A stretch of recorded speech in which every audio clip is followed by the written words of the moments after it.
CPIM শূন্য কেন? 34 বছর রাজত্ব করেছে, তারপরেও সিপিআইএম দলটা শূন্য হয়ে গেল কেন? কেউ কেউ তো সিপিআইএমের শূন্যকে বলে মহাশূন্যে পাঠিয়ে দেবে। তার পরিপ্রেক্ষিতে আইনজীবী সব্যসাচী কি বলল একটু শুনে নিন, যদিও উনি সিপিআইএম দলটি করে। শুনে নিন। 34 বছরে কি করেছে বাম, আর বামেরা বারবার শূন্য কেন? এবার তো মহাশূন্যে চলে যাবে। এবার তৃণমূল কংগ্রেসের প্রচারে অস্ত বামেরা 34 বছরে কি করেছে, আর আপনারা যাতে এতই উন্নয়ন করে থাকেন তাহলে শূন্য কেন? 15 বছর পর ঘুম ভেঙেছে, 15 বছর পর ঘুম ভেঙেছে, 34 বছরের বাজনা বাজাচ্ছে। আমার প্রশ্ন হচ্ছে, 15 বছর এই রাজ্যে ছিলে, 90 সাল থেকে না 84 সাল থেকে এমপি ছিলে, তারপর মন্ত্রী হচ্ছ কেন্দ্রের। যবে থেকে মন্ত্রী হচ্ছ মোটামুটি সব সরকারের সঙ্গে ছিলে। সেই সময় যে কটা শিলা পুঁতে ছিল না, শিলাগুলো তো এখন কুকুরে পেচ্ছাপ করে। মমতা যে শিলা পুঁতে ছিল, শিলা দিদি, ওগুলো দেখে যাও, বাইপাসের ধারে কুকুরে পেচ্ছাপ করে। শিলা দিদির শিলায় কুকুরে পেচ্ছাপ করে। আমি আবারও বললাম, পেচ্ছাপ শব্দটাকে আবার বলে দেবে তো বামপন্থীরা একটু অসভ্য কথা বলছে, বেশ করেছি বলেছি। এরকম অসভ্য এমপি কে আগে জিজ্ঞেস করবেন, ভাষা ঠিক করতে বলবেন। সেই তার ছেলে যেখানে দাঁড়িয়েছে সেই কেন্দ্রে এসে দাঁড়িয়ে বলেছি, আবার বলবো।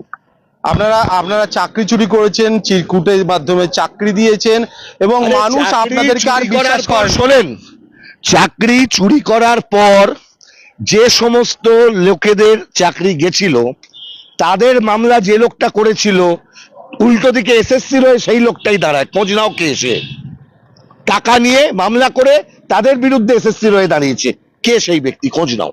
এবছর কি কি ইস্যুতে উত্তরপাড়া যে মীনাক্ষী মুখার্জিকে আপনারা বলতে ভোট দেবেন? 15 বছর ধরে একটা জড় বড় পার্টি এখানে রাজত্ব করছে, ঘাড় ধরে তাড়ানোর সময়। প্রচুর উন্নয়ন করেছে, লক্ষ্মী ভান্ডার হয়েছে না, 67 বছর বয়সের একটা লোক চালাচ্ছে রাজ্য।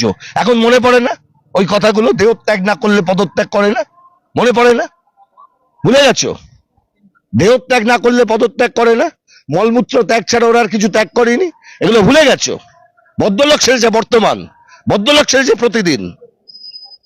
যে ভাষা যে বোঝে তাকে সেই ভাষায় কথা বলার সময় হয়েছে। যুবশ্রীর টাকা ব্যাংক অ্যাকাউন্টে ঢুকে যাচ্ছে, লক্ষ্মীর ভান্ডারও ঢুকছে। আরে টাকাটা কি কারুর বাপের? টাকাটা কি কারুর বাপের? রাজ্যটা কি কোনো ভদ্রলোক ভদ্রমহিলার বাপের? এই রাজ্যটা এই রাজ্যের সাধারণ গরিব খেটে খাওয়া মানুষের, যে লোকগুলো ঘাম জড়িয়ে টাকা রোজগার করে। বামফ্রন্টের আমলে গ্রামে বাজার তৈরি হয়েছিল, টাকা ছিল, তাই জন্য চিটফান্ড টাকা উঠিয়ে নিয়ে গেছিল। আর এখন গ্রামগঞ্জ মাইক্রো ফাইন্যান্সের যাতায় আজকে আটকে গেছে। গ্রামগঞ্জের মানুষের কাছে টাকা নেই, ঋণ আছে, ঋণের বোঝা আছে। খোঁজ নাও না কানাইপুরে, খোঁজ নাও না এই রঘুনাথপুরে, খোঁজ নাও না বালিতে, খোঁজ নাও না পশ্চিমবাংলার বাকি জায়গাগুলোতে। গ্রামগুলোয় মানুষ আজকে মাইক্রো ফাইন্যান্সের যে জাল, সেই জালে জড়িয়ে যাচ্ছে, কারণ মানুষের হাতে টাকা নেই। সামান্য টাকা, 20,000 টাকা লোন নিয়েছে, কত টাকা মানে ঋণ দিয়ে সুদ দিতে হচ্ছে বলুন তো?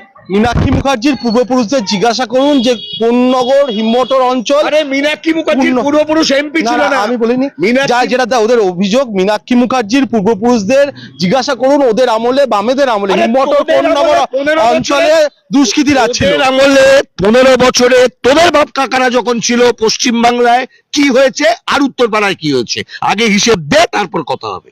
কি শুনিয়ে যাচ্ছেন মানুষের কাছে, কি বলবেন? উত্তরপাড়ার মানুষকে কি বলবেন? গভর্নমেন্টকে সরাতে হবে, এই জগদ্দল পাথর তৃণমূলকে সরাতে হবে। এদেরকে রাখা যাবে না। এদেরকে রাখার অর্থ হচ্ছে এক এক দিন করে পশ্চিম বাংলার মানুষের মূল্যবান সময়কে নষ্ট করা।